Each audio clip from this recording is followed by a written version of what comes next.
Noite. Convido as crianças para virem aqui à frente. Agora as crianças vão para a salinha. Elas vão ter um momento de estudo bíblico para elas. Então, enquanto a gente fica aqui aprendendo, as crianças também vão aprender lá, né, Estila? Casaquinho quentinho, hein? De ver. Oi, tudo bem? Como que é seu nome? Emily. Que linda, Emily. Dezão, vamos orar. A gente fecha os olhos, igreja. Vamos orar mais uma vez, Pai. Obrigado pela vida das nossas crianças. Obrigado pelo privilégio que é tê-las em nosso meio, ensiná-las e aprender com elas. Que o Senhor use, Deus, a vida dos professores e professoras para ensiná-las sobre os princípios do Evangelho de Jesus, para que elas possam desde já viver o estilo de vida que Ele nos propõe. Essa é a nossa oração, Pai, no Seu nome. Amém. Amém. Pode ir lá, galerinha. 5, igual o André, meu filho, também tem isso aqui de anos. Bom demais, criançada. Gente, continuamos aqui e hoje a mensagem que eu vou trazer para vocês, o tema dela é Entendendo a Ceia do Senhor. A Ceia do Senhor, ela é um tema totalmente parte da igreja cristã, seja ela católica, seja ela protestante.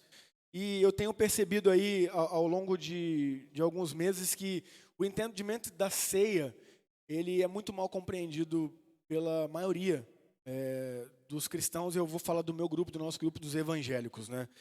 E um dos objetivos e uma das missões, né, do pastoreio, né, de ser pastor, é você instruir, é você ensinar, é você se colocar ali como uma pessoa que investiu o tempo da sua vida em aprofundar no conhecimento das Escrituras, no aprofundamento da palavra e passar isso de forma didática, facilitada para as pessoas que compõem a igreja. Como em toda área de aprendizado na vida. Qualquer área que você for, qualquer área do conhecimento que você estiver, você vai encontrar ali pessoas que vão ser pessoas que vão ensinar, que vão ser pessoas que vão instruir. E é muito importante que a nossa caminhada cristã ela seja um constante aprendizado. É muito importante que na nossa caminhada de fé nós estejamos sempre entendendo que a gente não sabe tudo. E que, às vezes, quanto mais a gente sabe, mais tentados e tentadas somos a achar que somos alguma coisa. 1 Coríntios 8:1 vai dizer isso, que o saber, ele traz soberba, mas o amor edifica. Então, é muito bom aprender. É vital aprender tudo, em todas as áreas da vida e, obviamente, também na espiritualidade cristã. Mas é preciso também tomar cuidado que, às vezes, esse excesso de aprendizado ou esse excesso de conhecimento nos torna aquelas pessoas que olham para o lado e falam, ai, coitados, eles não sabem nada. E não é esse o objetivo. O objetivo de estarmos sempre aprendendo é de também estar sempre transmitindo esse conhecimento através da nossa vida, de forma prática. E a ceia do Senhor é um tema vital, cara, na caminhada da fé, porque ela diz respeito ao nosso dia a dia. Só que as pessoas, no decorrer dos anos e na institucionalização, né, da chamada igreja, né, que somos nós, igrejas são as pessoas. Aqui é o templo e a nossa instituição é IP Cavinato, Igreja Presbiteriana do Jardim Cavinato. Mas a igreja somos nós. E aí, com a institucionalização da igreja, a gente começou a ter certos rituais que eles deixaram de ter o entendimento do dia a dia, da vida, e passaram a ser eventos mensais, ou quinzenais, ou semanais, ou semestrais. E eu quero instruir aqui a igreja hoje, nessa noite, que a ceia do Senhor é muito além de um rito mensal, ou em algumas denominações até mesmo semanal. E a ceia do Senhor envolve a nossa vida e a nossa vida no dia a dia. Então eu te convido mais uma vez aí a fechar os olhos para a gente orar. Pai, momento de reflexão da sua palavra e pedimos, Santo Espírito, que o Senhor abra o nosso entendimento. Que o Senhor fale conosco naquilo que é particularidade de cada um aqui. Somos pessoas diferentes, com realidades diferentes, com demandas diferentes. E eu, Pai, com uma simples pregação aqui de 40 minutos, eu não consigo transmitir e adentrar todas essas necessidades, mas o Senhor consegue. Então, Espírito Santo, que o Senhor me use aqui com graça, misericórdia e poder. Que o Senhor abra o nosso entendimento para receber do Senhor a instrução da sua palavra. E que essa instrução nos leve a um estilo de vida, que é o estilo de vida de Jesus. Que essa instrução nos ajude a viver isso na prática. Que não seja só um argumento religioso, que não seja só um amontoado de conceitos, mas que sejam espírito e vida para as nossas vidas. Essa é a nossa oração em nome de Jesus. Amém e amém. Eu quero ler com vocês a carta do apóstolo Paulo à igreja de Corinto, primeira carta de Paulo aos Coríntios, capítulo 11, versículos 17 a 34. Será transmitido aqui na tela. Você pode ficar à vontade de acompanhar no seu celular, na sua Bíblia no celular, no caso, ou fique à vontade também de acompanhar aqui. Eu farei essa leitura, 1 Coríntios, capítulo 11, versículos 17 a 34. A título de informação, a versão bíblica que usamos aqui na igreja é a nova versão transformadora, NVT. Fica à vontade de usar, a que você achar melhor. Diz assim a palavra de Deus. Título: Ordem na ceia do Senhor. Nas instruções a seguir, porém, não posso elogiá-los, pois quando vocês se reúnem, fazem mais mal que bem. Primeiro, ouço que há divisões quando vocês se reúnem como igreja, e até certo ponto, eu o creio. Suponho que seja necessário haver divisões entre vocês para que se reconheçam os que são aprovados. Quando vocês se reúnem, não estão interessados de fato na ceia do Senhor. Alguns de vocês se apressam em comer a própria refeição. Como resultado, alguns passam fome, enquanto outros ficam embriagados. Será que vocês não têm casa onde comer e beber? Ou querem mesmo envergonhar a igreja de Deus e humilhar os pobres? Que devo dizer? Querem que eu os elogie? Certamente não os elogiarei por isso. Pois eu lhe transmiti aquilo que recebi do Senhor. Na noite em que o Senhor Jesus foi traído, ele tomou o pão, agradeceu a Deus, partiu e disse: este é meu corpo que é entregue por vocês. Façam isto em memória de mim. Da mesma forma, depois da ceia, tomou o cálice e disse: este cálice é a nova aliança, confirmada com o meu sangue. Façam isto em memória de mim, sempre que o beberem. Porque cada vez que vocês comem desse pão e bebem desse cálice, anunciam a morte do Senhor, até que ele venha. Assim, quem come do pão ou bebe do cálice do Senhor indignamente é culpado de pecar contra o corpo e o sangue do Senhor. Portanto, examinem-se antes de comer do pão e beber do cálice, pois, se comem do pão ou bebem do cálice sem honrar o corpo de Cristo, comem e bebem julgamento contra si mesmos. Por isso, muitos de vocês estão fracos e doentes, e alguns até adormeceram. Se examinássemos a nós mesmos, não seríamos julgados dessa maneira. Mas, quando somos julgados pelo Senhor, estamos sendo disciplinados para que não sejamos condenados com o mundo. Portanto, meus irmãos, quando se reunirem para comer, esperem uns pelos outros. Se estiverem com fome, comam em casa, a fim de não trazer julgamento sobre si mesmos ao se reunirem. Eu lhes darei instruções a respeito de outros assuntos depois de chegar aí. Pergunto, nessa breve explanação aqui, da ceia do Senhor, em que pessoas comiam demais e outras passavam fome, pessoas ficavam bêbadas e outras não tinham o que comer e beber, você acha que está fazendo referência a essa mesinha que a gente põe aqui com um copinho desse tamanhinho de suco de uva e um pedacinho de pão desse tamanho? Alguém aqui fica satisfeito com essa quantidade de pão ou passa fome por não comer essa quantidade de pão? Não. Alguém aqui, nós usamos suco de uva e não vinho. Por quê? Por amor àqueles nossos irmãos e irmãs que podem ter luta com abstinência do álcool. Então, às vezes, um simples gole de um vinho pode despertar aí um gatilho para a pessoa e voltar ao vício. Mas não é errado fazer com vinho. Não é errado. Nós só não fazemos por esse fator. Mas você pensa que uma tacinha de vinho desse tamanho, alguém aqui estaria embriagado? Não. Teríamos um outro problema, né? Se parasse numa blitz, seríamos ali autuados, porque a mínima quantidade de álcool hoje no sangue já nos impede. E isso é até uma discussão que já foi até para o STF.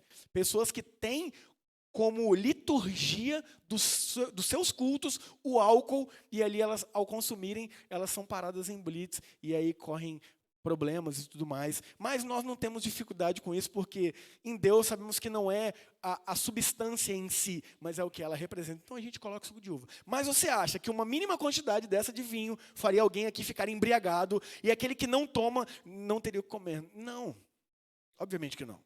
Então a gente precisa entender que o que Paulo está instruindo aqui era uma realidade diferente da nossa hoje. O que eles viviam não é o que a gente faz hoje. Não que o que a gente faça hoje esteja errado. Não, não é isso. Mas existe um princípio muito além do que a gente faz hoje aqui, uma vez no mês, a saber, no primeiro domingo do mês. A conhecida ceia do Senhor. E por que eu estou falando isso? Porque tem pessoas que têm o entendimento de que participar desse ritual é como se fosse algo mágico e miraculoso. Eu sou cristão presbiteriano desde que eu nasci. Desde que criança eu frequento essa nossa denominação. Fiquei poucos anos fora. E é impressionante como o primeiro domingo do mês é o domingo mais cheio. Aqui não é assim. Graças a Deus. Aqui não é assim. Mas porque as pessoas acham que não, eu tenho que ir na ceia.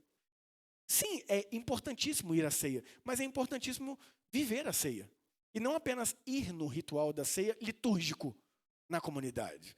Porque as pessoas acham que, ao simples fato de vir aqui e comer o pão e beber do cálice, algo vai acontecer que a semana delas vai ser, nossa! E se não vierem, nossa, para o outro lado. E não é assim. Existe uma teologia que entende que o pão se transforma em corpo e que o vinho se transforma em sangue. A teologia é chamada teologia da transubstanciação. Teologia essa que foi reconhecida no século XVI. Nunca foi dito isso. Nos primeiros anos do cristianismo, nunca em nenhum lugar da Bíblia ali foi dito literalmente que o pão se tornava em carne e que o vinho se tornava em sangue. E aí eu preciso te explicar o contexto disso aqui. Acontece que o pão e o cálice, eles eram uma refeição comum dos judeus. Todo judeu, toda judia, diariamente comia o pão e bebia do cálice. É como a nossa cultura brasileira que todos os dias nós comemos um pãozinho francês e tomamos um café. É como se Jesus estivesse na nossa realidade hoje, ele pegasse esses dois elementos que são comuns e usuais da esmagadora maioria dos brasileiros e dissessem, olha só, chega aqui, galera. Eu vou dar uma instrução para vocês. Pega o cafezinho e pega o pão francês aí.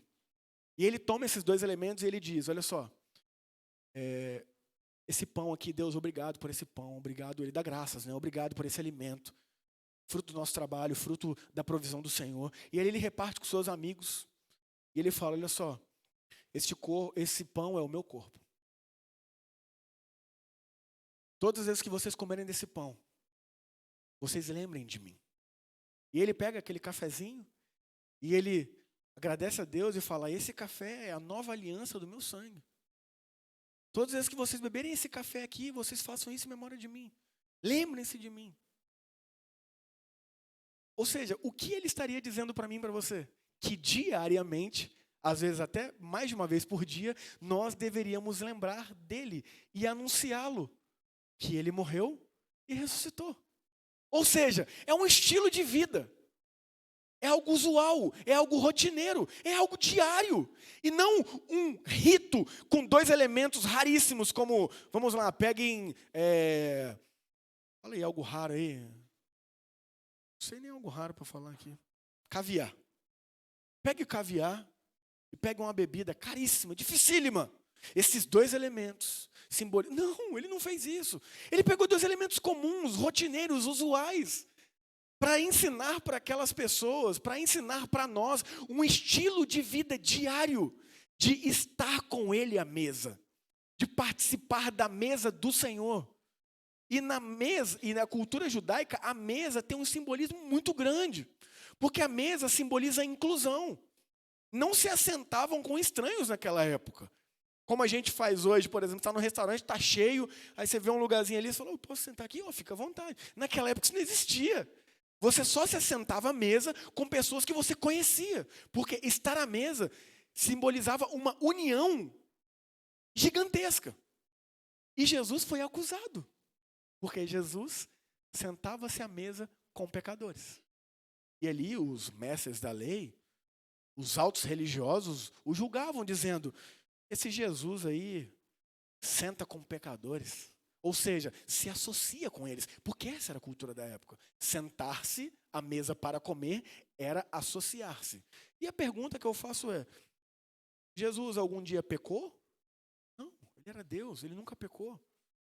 Mas ele se assentou à mesa com pecadores. Então ele se associou a eles. Logicamente que ele se associou a eles. E Jesus, ao sentar à mesa com pecadores, ele se associou com a humanidade daquelas pessoas. Porque Deus se fez homem. Deus se fez humano. Existe uma frase que eu gosto muito que diz assim: todo menino quer ser homem. Todo homem quer ser rei. Todo rei quer ser Deus. Mas só Deus quis ser menino. Deus Todo-Poderoso se fez ser humano para nos ensinar a ser humano. Deus não veio aqui nos ensinar a ser Deus. Há muitas igrejas, há muitos cristãos que têm esse entendimento, se acham deuses.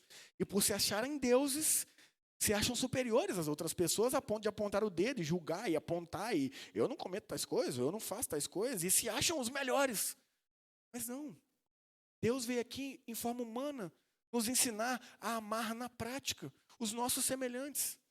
Dizendo: pare de olhar o cisco no olho do outro, porque tem um cisco ali de fato, mas olha a trave que tem no seu. Ou seja, enquanto a gente repara um defeito no outro, que é um cisco, existe um cabo de vassoura fincado em nossos olhos. Mas de fato é um defeito, sim, mas ao invés de investir tempo e energia para criticar aquele erro, olhe para dentro de você e veja os seus erros e mude-os. E lute para mudá-los. Ou então, ame aquela pessoa e vá auxiliá-la a mudar aquele erro. Com toda humildade e mente de servir a Deus. Com o entendimento de que temos parte com Ele. Ali ele trouxe esse entendimento na mesa. E aí o apóstolo Paulo, ele está instruindo uma igreja. Que não é como a nossa aqui hoje. No primeiro século ali, as igrejas primitivas, elas eram compostas em casas. Então, a igreja de Corinto não era um templo que reuniam, como aqui, 150 pessoas. Não, não. Eram grupos pequenos em várias casas. Então, o apóstolo ia nas casas ensinando. Grupos ali de 12, 15, até 20 pessoas. Então, a igreja eram pequenos grupos que se uniam, sim, semanalmente, com objetivos em comum de ajudar os necessitados, de partir e compartilhar o pão em uma refeição. Em uma refeição. Refeição mesmo. Como a gente faz o churrasco e pede o kit de churrasco. Ô, churrasquinho lá em casa, sabadão, traz seu kit de churrasco. Era essa a lógica. Então, cada um levava de acordo com a sua condição financeira. E aí, Paulo começa dizendo assim: nas instruções a seguir, porém, não posso elogiá-los. Pois, quando vocês se reúnem, fazem mais mal que bem. Como assim? Eles estão se reunindo como igreja. Eles estão se reunindo em nome de Jesus. E estão fazendo mais mal do que bem? Sim, existe essa possibilidade. Não é porque é instituição, não é porque é templo, não é porque fala em nome de Jesus que está fazendo bem não, tá? Não se engane. Antigamente era fácil eu falar para uma pessoa assim: ah, vai para a igreja mais perto da sua casa. Hoje eu não me atrevo a falar isso. Hoje é como se eu falasse: vai para a igreja mais perto da sua Bíblia. Só que às vezes a pessoa também não tem conhecimento bíblico. Porque tem igrejas que infelizmente estão se reunindo e fazendo mais mal do que bem. Quantos de vocês não estão aqui e já sentaram ali comigo me contando dos absurdos que viveram dentro de templos religiosos? Reféns de pastores, reféns de liderança que só queriam controlar e extorquir. Isso deixou muito sequela em você, deixou muito trauma. E o triste é que muitas vezes a gente reflete isso em Deus. A gente coloca isso para Deus e a gente fica bravo e triste com Deus. E me desculpe, Deus não tem nada a ver com isso, porque Deus nunca ensinou pessoas a fazerem isso que fizeram com muitas vezes na vida de vocês.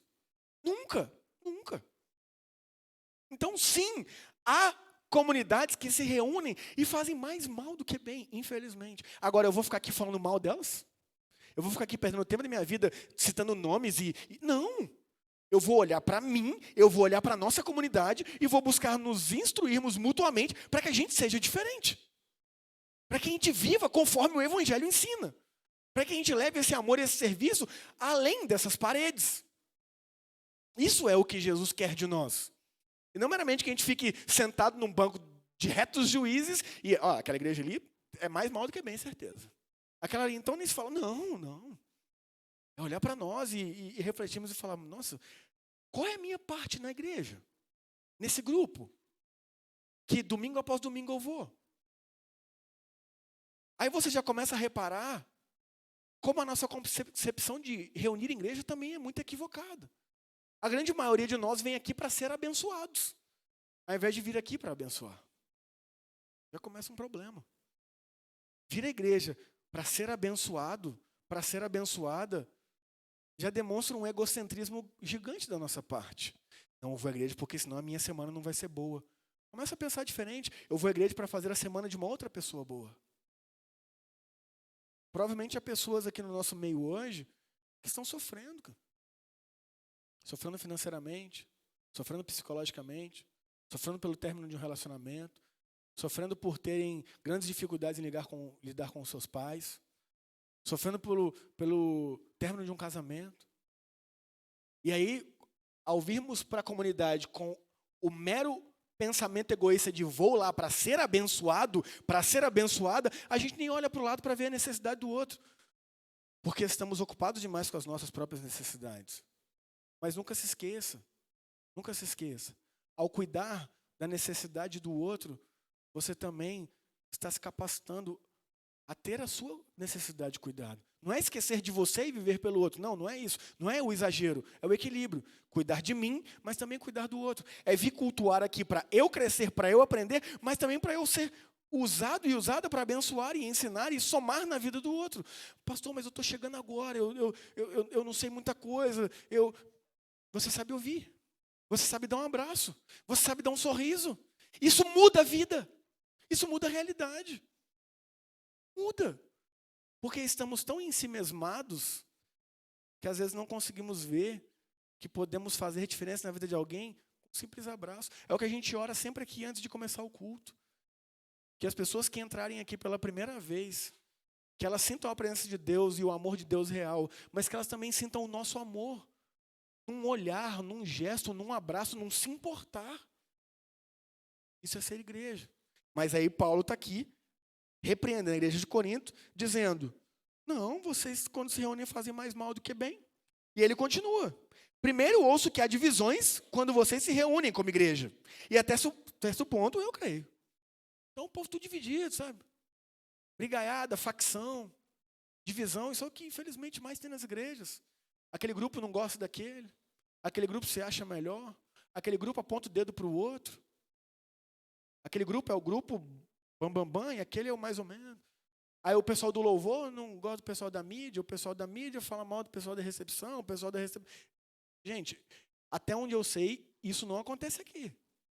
Até onde eu sei. O que está acontecendo não está chegando a mim. Porque se chegar, eu vou de voadora abençoada, na paz. Sou legal, sou brincalhão, mas, cara, o certo é o certo. E eu vou chamar nas ideias mesmo. Eu vou conversar. Agora, muita coisa acontece e eu não vou ficar sabendo. E está tudo bem, eu nem tenho que ficar sabendo de tudo também. E nem quero ficar sabendo de tudo também. Porque eu não sou dono de ninguém e pai de ninguém. Deus é o nosso pai, o Espírito Santo é o nosso guia.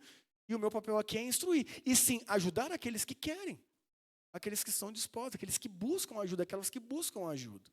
E aí o apóstolo está ali repreendendo essas divisões. Ele fala, suponho que seja necessário haver divisões entre vocês, para que se reconheçam os que são aprovados. Né? Aqui ele está usando de ironia. É até bom, né, ter divisão, né? Para ver quem é e quem não é mesmo. Obviamente ele está sendo irônico aqui, porque nunca vai ser bom ter divisão em alguma igreja. Nunca. E ele sabe disso. Mas a questão é, quem é aprovado? Jesus já nos deu o princípio lá atrás. Ele falou, quem quiser ser o maior, seja o servo de todos. Quem quiser ser o primeiro, seja o primeiro a servir.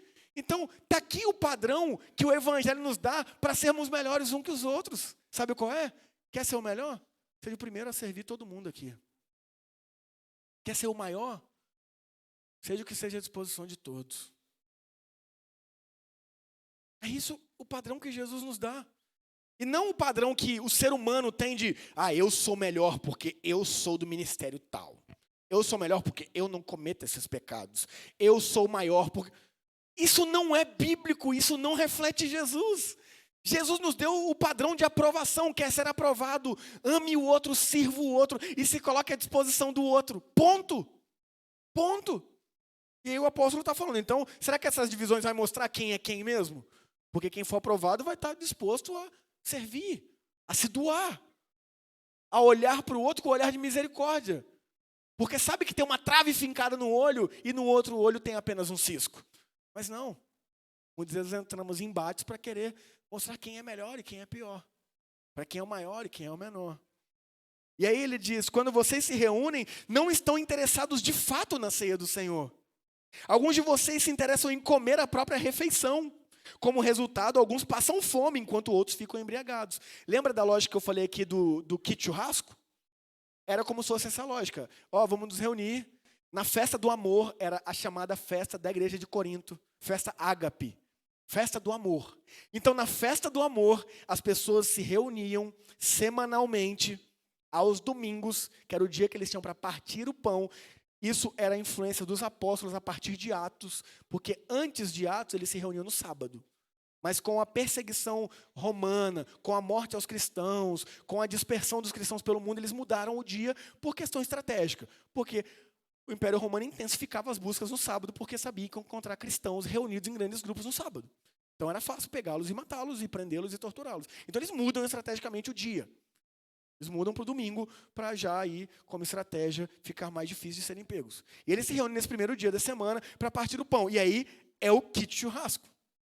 As pessoas que têm grandes condições trazem grandes pães, ótimos pães, grandes quantidades de vinho. E aquelas pessoas que são pobres, elas às vezes nem têm o que levar. E elas não levam nada. Ou levam um pedacinho de pão do tamanho do que a gente faz aqui. E um pouquinho de vinho. E aí o que acontece? Na festa do amor, pessoas em si mesmadas olham apenas para elas mesmas e comem e se empanturram e ficam bêbadas. Enquanto outras estão passando fome e não beberam nada. Isso era a ceia do Senhor acontecendo nessa realidade. Não era um ritual que o apóstolo falava, vem aqui, amigos presbíteros. Davam a instrução e distribuam.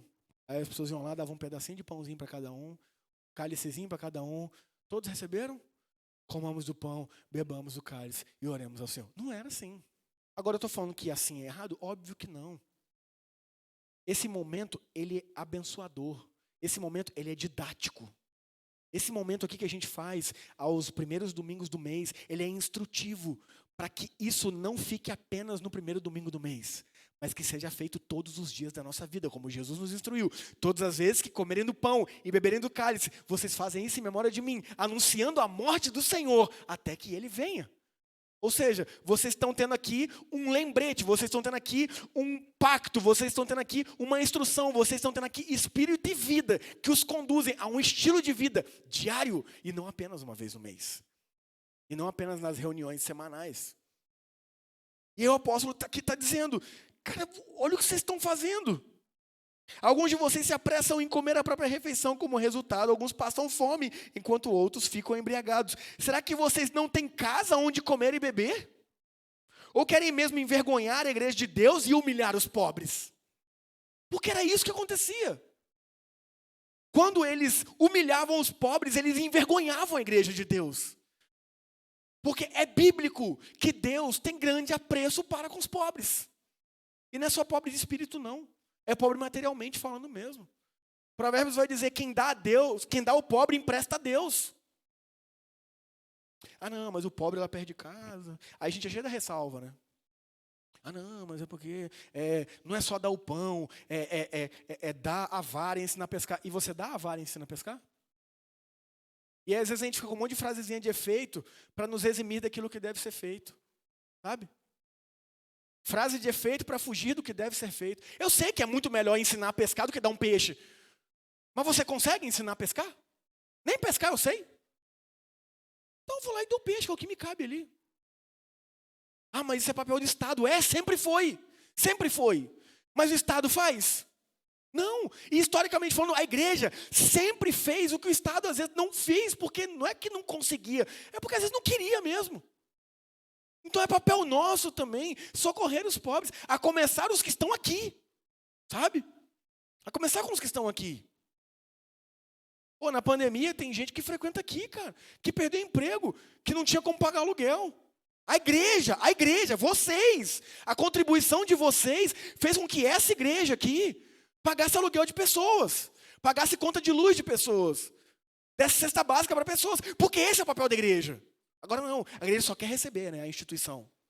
Aí a pessoa chega e fala, pastor, eu estou sem dinheiro. Não, pega um empréstimo e dá uma oferta para Deus, faz um voto, e Deus vai te honrar. Aí a pessoa está com dívida até hoje, bolada com Deus, brabona com Deus. Deus, eu peguei um empréstimo, eu fiz uma oferta de sacrifício alçada. Aí começa as palas de crente, né? Começa a inventar uns troços que estava lá no Antigo Testamento, que já acabou. Daqui a pouco ele fala, peguei um bode, ofereci em sacrifício em cima do propiciatório. É no Antigo Testamento, meu filho. Acabou isso aí. Mas não, né, ela foi instruída a fazer isso, porque aí Deus daria. Aí ela foi, pegou um empréstimo, deu, está endividada até hoje, e braba com quem? Com Deus. Mas você acha que Deus pediu isso para alguém?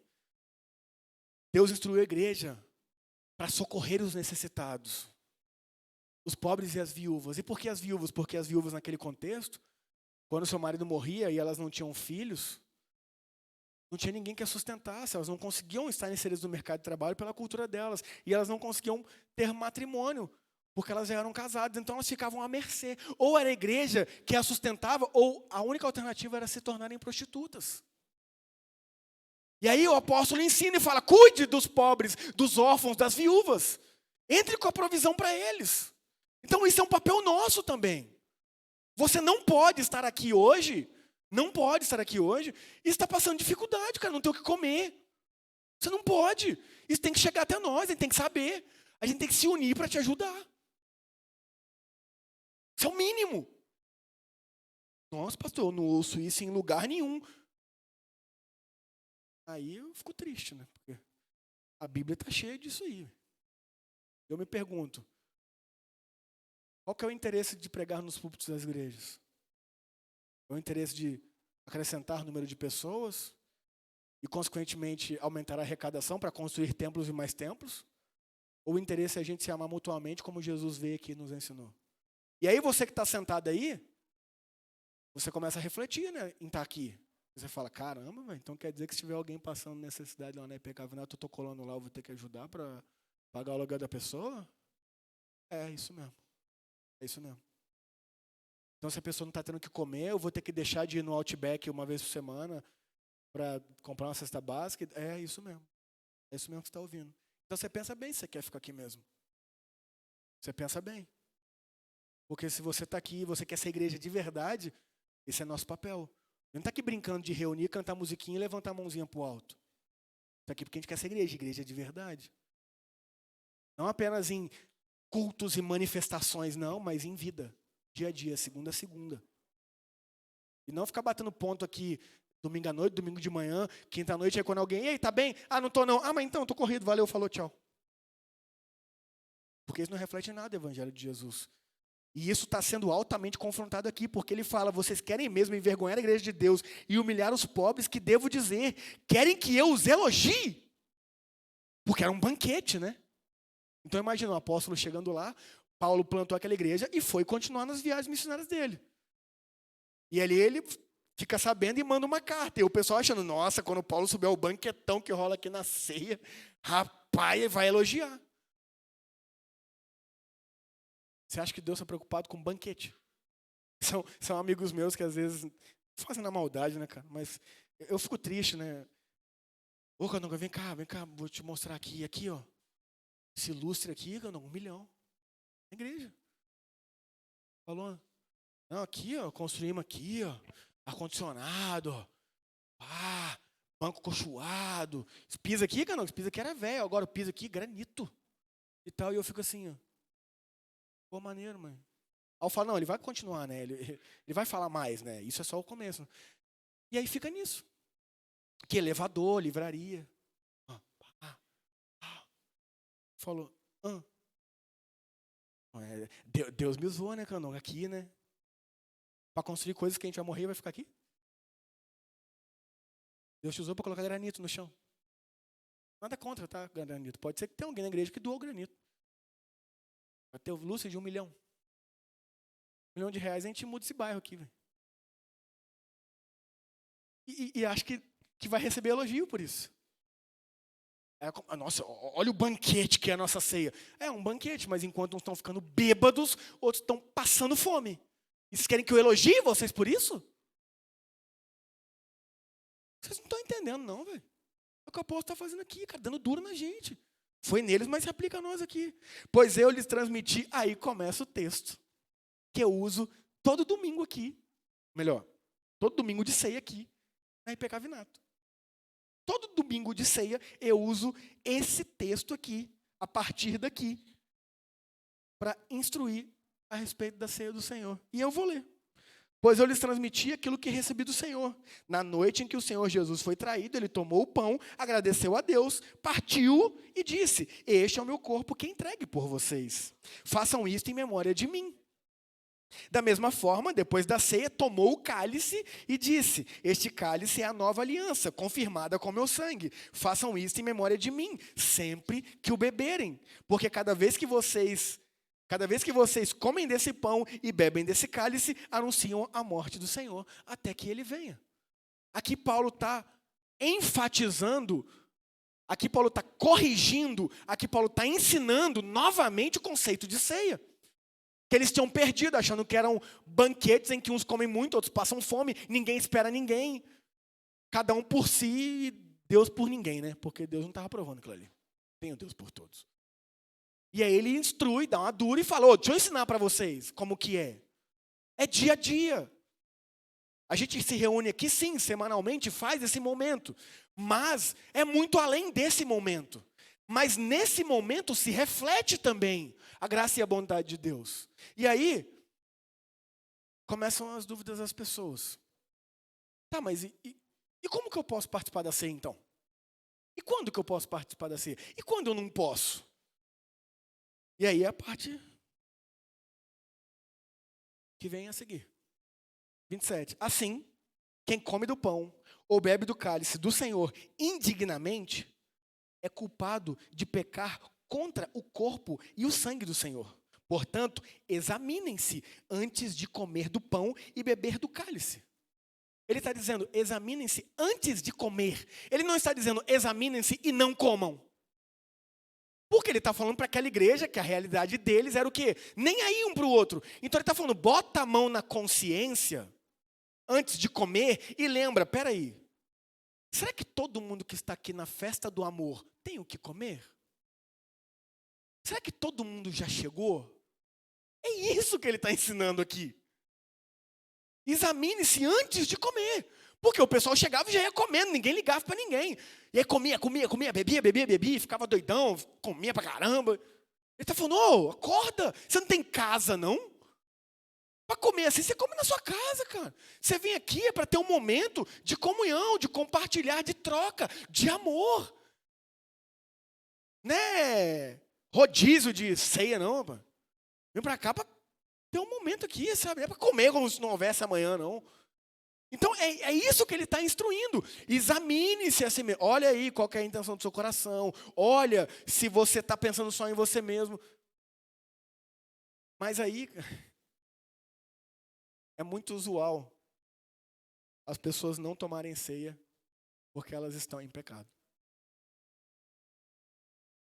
E a pergunta que eu faço é, quem aqui não está? É como se eu falasse assim, quem aqui não está em pecado, levanta a mão. A pessoa que levantar, ela já prova que é mentirosa, né? Ou seja, ela já afirma que ela está. Mas você entende que a instituição categorizou pecados? Você entende que os seres humanos, eles nomearam pecados sendo uns piores do que os outros? De forma que a pessoa que cometeu algum pecado de ordem sexual, ela está em pecado. E ela não toma ceia. Mas a pessoa que só nega impostos, está tudo certo. Ela toma e beleza. A pessoa que engravidou antes do casamento, ela não pode tomar ceia. Mas a pessoa que é fofoqueira declarada e causa um monte de divisão na igreja, tranquilíssimo. Toma ceia. E que evangelho é esse? E que princípio bíblico é esse?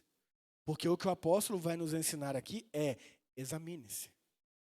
Isso deve ser algo diário, porque diariamente nós comemos pão e bebemos do cálice. Porque lembra, é um estilo de vida, é uma refeição comum e rotineira. Então, o que o apóstolo está nos ensinando é: examine-se diariamente, olhe para dentro de você, veja como está a sua vida. Como você está vivendo? Como eu estou vivendo? Eu olho para o outro, eu me preocupo com o outro, eu amo o outro. Ou é só eu e eu? E aí, quantas refeições a gente faz no dia? 5, 4, 3, 6? Quantas refeições fizermos é a quantidade de oportunidade que temos pontuais de examinarmos a nós mesmos e refletirmos. E após a reflexão, se chegar à conclusão de: nossa, Deus, tá brabo pro meu lado. Tem bastante coisinha aqui. Coloque isso diante de Deus em oração, peça perdão, busque ferramentas para evoluir e coma, e participe, e viva a comunhão do corpo de Cristo através desse sacramento. E não, eu não vou tomar porque eu estou em pecado. E aí, né, essa semana, eu falei um pouco disso no meu Instagram e muitas perguntas vieram, inclusive de pessoas aqui da igreja. E aí eu falei: não, eu vou pregar sobre isso. E aí a minha irmã, né, que é natural do Espírito Santo, Vila Velha, e aí ela falou assim: Tiago, entendo, mas como é que fica, então? Minha irmã ela é mais velha do que eu. Eu tenho 36, ela tem 42. Ela falou assim: porque na época que eu namorava, minha irmã sempre foi da igreja. Eu namorava e sabe como é que é, né? Eu não tomava ceia, porque eu estava tendo relação sexual com meu namorado, crente, da igreja. E eu não tomava ceia, porque eu estava em pecado. Aí eu falava: tá, mas e por que as outras pessoas tomavam, se elas também estavam em pecados? Por que o pecado delas é diferente do seu? Agora a pergunta que eu faço para você é: por que você tinha o entendimento de que você estava em pecado? Porque eu estava vivendo algo que Deus reservou a uma relação profunda. A uma relação de pessoas que deixaram o seu pai e a sua mãe, ou seja, deixaram a abinha do papai e da mamãe bancando para viverem como homens e mulheres estruturados. E ali, para esse ambiente, é feito o sexo. E eu entendi que eu não estava nesse ambiente. Tudo bem. Mas você queria continuar nesse ambiente que você estava vivendo? Ela: não. Eu falei: então pronto. E tanto você não quis que vocês evoluíram no relacionamento e casaram, e são casados até hoje. Ou seja, quando você tinha essa reflexão e você entendia isso, e você se colocava diante de Deus, pedindo auxílio a Deus: o Senhor conhece meu coração, é difícil, eu sou homem, mas eu quero viver isso na realidade do meu casamento, então me ajuda, Deus. Me ajuda a desenvolver meu relacionamento, me ajuda a crescer profissionalmente, me ajuda a tomar partido e dar um avanço na minha relação. Você estava fazendo o que o Paulo diz que deveria ser feito, e aí você deveria tomar. Mas não, né? Ela não tomava. Aí sabe o que acontecia? Ficava todo mundo assim, ó. Transando, certeza. Hipocrisia, velho. Hipocrisia, sabe? Aí a pessoa às vezes está ali de bom coração, sabe? Pensando que não deve tomar porque ela está em pecado. E a igreja ainda olha e fica apontando o dedo, ao invés de chegar junto daquela pessoa no final e falar assim: ô irmão, vi que você não tomou a ceia, cara. Não precisa me contar, mas estou à disposição, cara. Provavelmente você deve estar com um problema muito grande aí. E estou aqui, cara. Quer que eu faça uma oração por você? Eu te amo, tá, velho? Não sou melhor que você em nada. Não sei qual foi o motivo que você não tomou. Não, a gente não faz isso. A gente fica olhando pelos ombros e tipo: será que não tomou? Isso é evangelho, gente? Isso é instrução bíblica? Não. É o que ele fala: examine-se, olhe para dentro de você. E comam, bebam. Pois se comem do pão ou bebem do cálice sem honrar o corpo de Cristo, comem e bebem julgamento contra si mesmo. Por isso muitos de vocês estão fracos e doentes. E alguns até adormeceram, ou seja, morreram. Por quê? Porque ninguém estava nem aí para ninguém. A pessoa estava lá cheia de dificuldade, ele não estava nem aí, ele só queria saber de comer, de beber, de ficar bêbado, de se empanturrar, e o outro que se lasque, cada um com seus problemas. É por isso. Mas as pessoas, elas tendem a achar que: hoje eu pequei. Hoje eu falei mal da minha sogra. Então eu não vou tomar ceia. Ou entenda que falar mal de sogra ou de qualquer outra pessoa é errado. Mas ela dá motivo, tá? Mas ainda assim não se configura como algo certo. Então vem aqui, entenda isso e tome a ceia. Saiba disso e busque não mais fazer isso. Sabe? Entenda que muitas coisas que a gente faz, e eu vou falar, tem coisas que a gente faz que a gente nem sabe que a gente está pecando. Quantos pecados a gente comete que a gente nem sabe que comete. Mas a intenção de estar aqui na ceia é olhar para dentro de si e falar assim, como o Davi falou: Pai, perdoa dos pecados que me são ocultos. Gente, tem pecado que eu só descobri depois de velho. Que eu sempre tive. Mas eu nunca soube que eu tive. Você acha que quando eu era adolescente, eu sabia o que era orgulho? Você acha que quando eu era adolescente, eu sabia o que era soberba? Você acha que quando eu era adolescente, eu sabia o que era facção? Ou seja, ato de dividir e de excluir. Você acha que quando eu era adolescente, eu sabia o que era preterência? Ou seja, aquela pessoa é pobre, então não vou me unir a ela não, porque eu gosto só de andar. Você acha que eu sabia o que era isso? Eu já tinha esses pecados e nem sabia. Eu estava preocupado em masturbação, eu estava preocupado em não transar, eu estava preocupado em não usar droga. Que eram os pecados ali que estavam mais latentes na minha vida. Mais reais. Mas eu tinha esses outros e nem sabia. Nem sabia. O que eu estou querendo mostrar para você é que tem um monte de pecado que você está aqui hoje que você nem sabe que comete, que eu estou aqui e nem sei que cometo. Então nós só precisamos da graça e misericórdia de Deus, porque se não for Ele, a gente está tudo perdido. Tudo. Por isso que ninguém aqui é melhor do que ninguém que está lá fora agora, se drogando ou se prostituindo. E o que é mais triste é que muitas daquelas pessoas estão querendo um caminho para casa. E elas não encontram. Porque se elas vierem até aqui, a gente ainda as coloca para fora. Não vou querer que uma prostituta frequente o meu culto com o meu marido aqui. Ai, que lindo, Deus salvou a prostituta. Que bem, Deus transforma. Ela quer casar com seu filho. Não, aí não, você é louco. Pô, meu filho vai casar com a ex-prostituta, você é doido? Ué, mas Deus não transforma? Mas que transforma e deixa para a filha do outro, né? Ou não? Hipocrisia, cara. Hipocrisia. Aí a gente começa a ver que um dos maiores pecados que a gente comete estando aqui é sermos uma comunidade muitas vezes hipócrita. E estamos tomando ceia. Mas pelo menos estamos ouvindo a verdade, que muitas vezes somos e somos mesmo.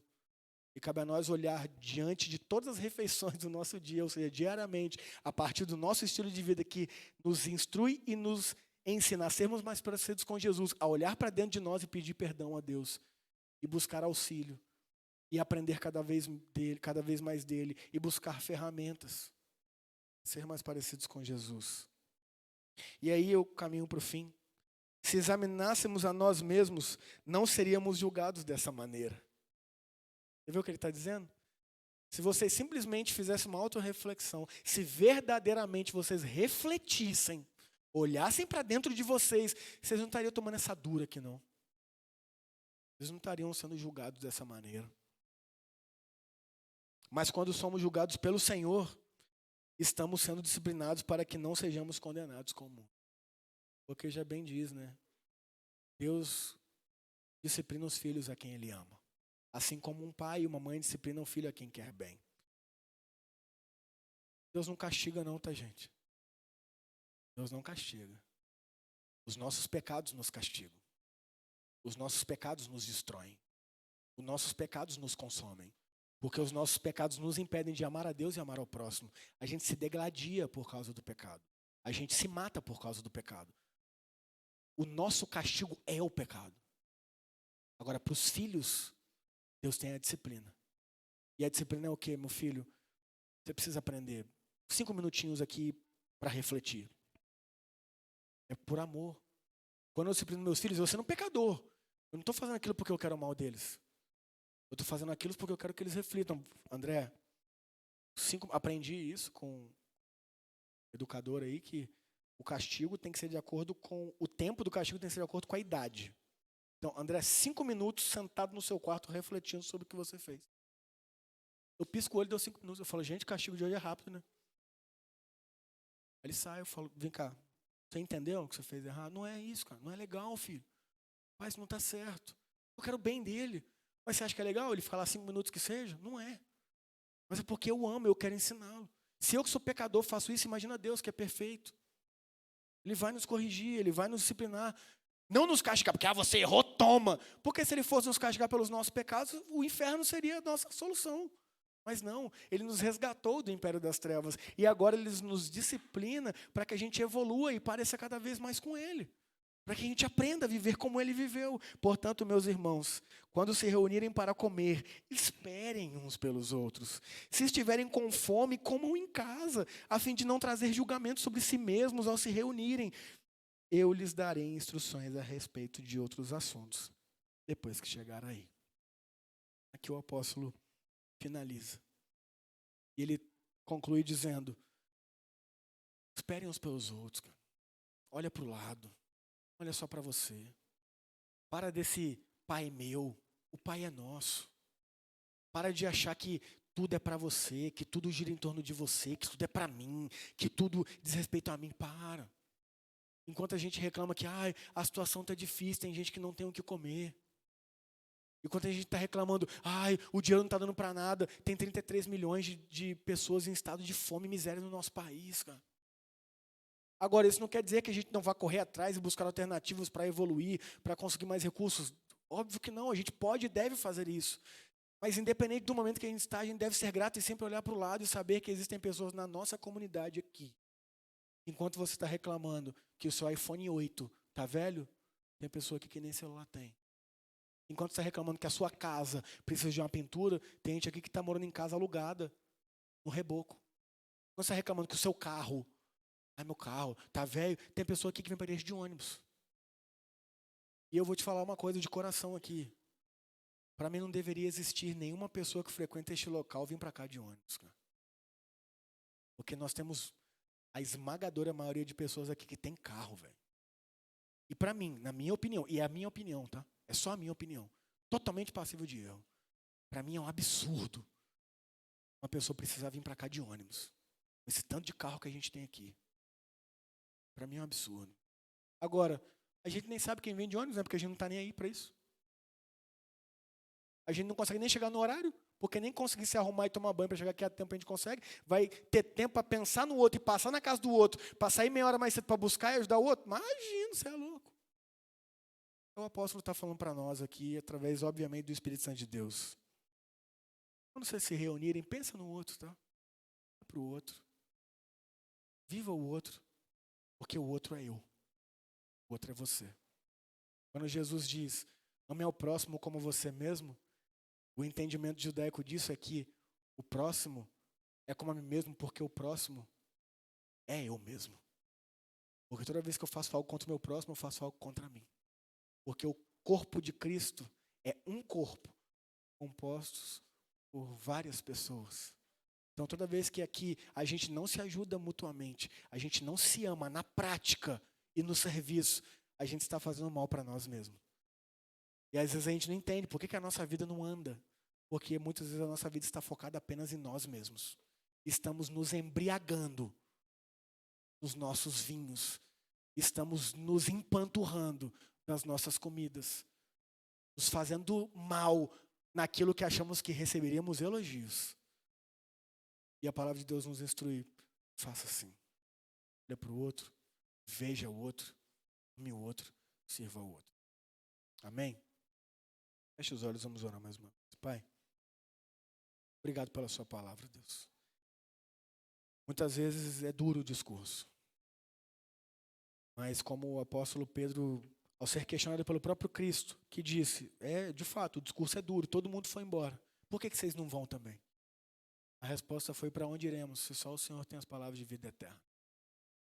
Deus, muitas vezes é duro ouvir sobre nossas falhas, é duro ouvir sobre o nosso egocentrismo, é duro ouvir sobre o nosso hedonismo, culto ao prazer próprio. Mas o Evangelho, Deus, ele vem nos combater dessa mesmice, desse ensimesmamento. Nem sei se existe essa palavra, pai. Mas o Senhor vem combater isso. Esse egocentrado no eu. E o Senhor vai nos fazer olhar para o outro. Como o Senhor fez.